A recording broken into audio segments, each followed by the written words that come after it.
ପିଲାମାନେ ତୁମକୁ ଅନେକ ଅନେକ ଶୁଭେଚ୍ଛା ଆଉ ଶୁଭକାମନା। ୟୁଜ୍ ଅଫ୍ ଦୋଜ୍, ଦୋଜ୍ର ବ୍ୟବହାର ଜାଣିବା।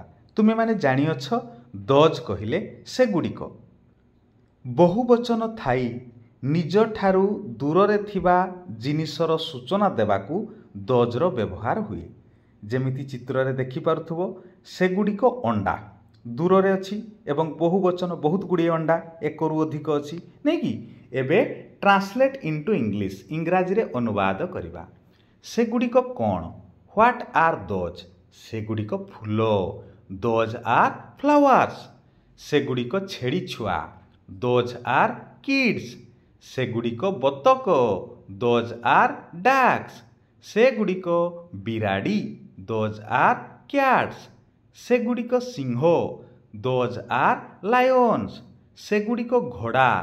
Those are horses. ସେଗୁଡ଼ିକ ଘର। Those are houses. ସେହିଭଳି ସେଗୁଡ଼ିକ ଅଣ୍ଡା।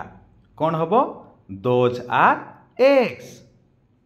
ଆଶା କରୁଛି ପିଲାମାନେ ତୁମେମାନେ ଅତି ସୁନ୍ଦର ଭାବରେ ବୁଝିପାରୁଥିବ। ତେବେ କ'ଣ ବୁଝିଲ ପିଲାମାନେ? ବହୁବଚନ ଶବ୍ଦ ଯଦି ସେ ଜିନିଷ ଦୂରରେ ଅଛି ତେବେ ସେଠାରେ ଦୋଜ୍ ବସିବ। ଆମେ ଯେମିତି କହୁ ପାଖରେ ଥିଲେ ଏଗୁଡ଼ିକ, ଦୂରରେ ଥିଲେ ସେଗୁଡ଼ିକ। ସେଗୁଡ଼ିକ ଆଳୁ କି? ଆର୍ ଦୋଜ୍ ପଟାଟୋଜ୍? ସେଗୁଡ଼ିକ ବିଲାତି କି? ଆର୍ ଦୋଜ୍ ଟମାଟୋଜ୍? ସେଗୁଡ଼ିକ ଆମ୍ବ କି? ଆର୍ ଦୋଜ୍ ମ୍ୟାଙ୍ଗୋଜ୍? ସେଗୁଡ଼ିକ ପିଆଜ କି? ଆର୍ ଦୋଜ୍ ଅନିଅନ୍ସ? ସେଗୁଡ଼ିକ ରସୁଣ କି? ଆର୍ ଦୋଜ୍ ଗାର୍ଲିକ୍ସ? ସେହିଭଳି ସେଗୁଡ଼ିକ ଆତ କି? ଆର୍ ଦୋଜ୍ ଆପଲ୍ସ? ତମେ ଏଗୁଡ଼ିକୁ ବାରମ୍ବାର ଅଭ୍ୟାସ କରିବ ପିଲାମାନେ, ହେଲା। ଓଡ଼ିଆରୁ ଇଂରାଜୀ ଅନୁବାଦ କରିବା ପାଇଁ ଦୋଜ୍ର ବ୍ୟବହାରରେ ତମେ ବାରମ୍ବାର ଏହାକୁ ଅଭ୍ୟାସ କରିବ। ବେଳେବେଳେ ଇଂରାଜୀ ପ୍ରତି ଆମର ଭୟ ଥାଏ। ତମେ ଯଦି ପ୍ରତ୍ୟେକ ଦିନ କିଛି ନା କିଛି ଇଂରାଜୀରେ ଅନୁବାଦ କରିବ ତେବେ ତୁମକୁ ପାଠ ଅତି ସହଜ ଲାଗିବ। ସେ ଆମ୍ବ ଗୁଡ଼ିକ ସେଠାରେ ଅଛି। Those mangoes are there. ସେ ଫୁଲ ଗୁଡ଼ିକ ସେଠାରେ ଅଛି। Those flowers are there. ସେ କଦଳୀ ଗୁଡ଼ିକ ସେଠାରେ ଅଛି।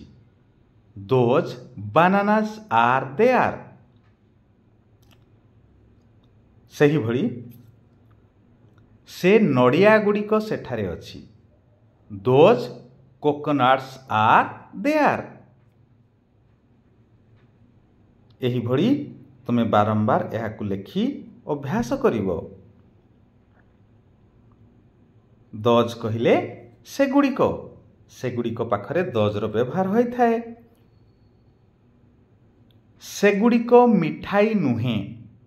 Those are not sweets. ସେଗୁଡ଼ିକ ଛତା ନୁହେଁ। Those are not umbrellas. ସେଗୁଡ଼ିକ ଶୁଆ ନୁହେଁ। Those are not parrots. ସେଗୁଡ଼ିକ କାଉ ନୁହନ୍ତି। Those are not କ୍ରୋଜ୍।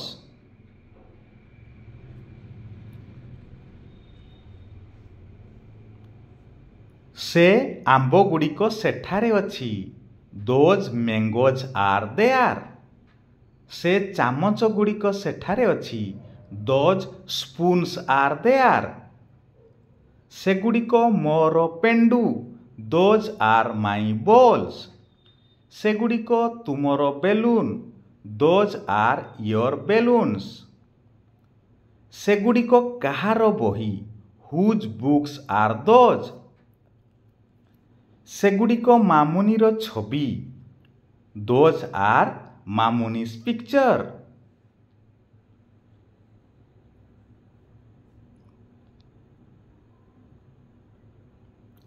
ଆଶା କରୁଛି ପିଲାମାନେ ଭିଡ଼ିଓଟି ତୁମମାନଙ୍କ ପାଇଁ ଉପାଦେୟ ହେବ। ତେବେ ଲାଇକ୍ଟି ନିଶ୍ଚିତ କରିବ।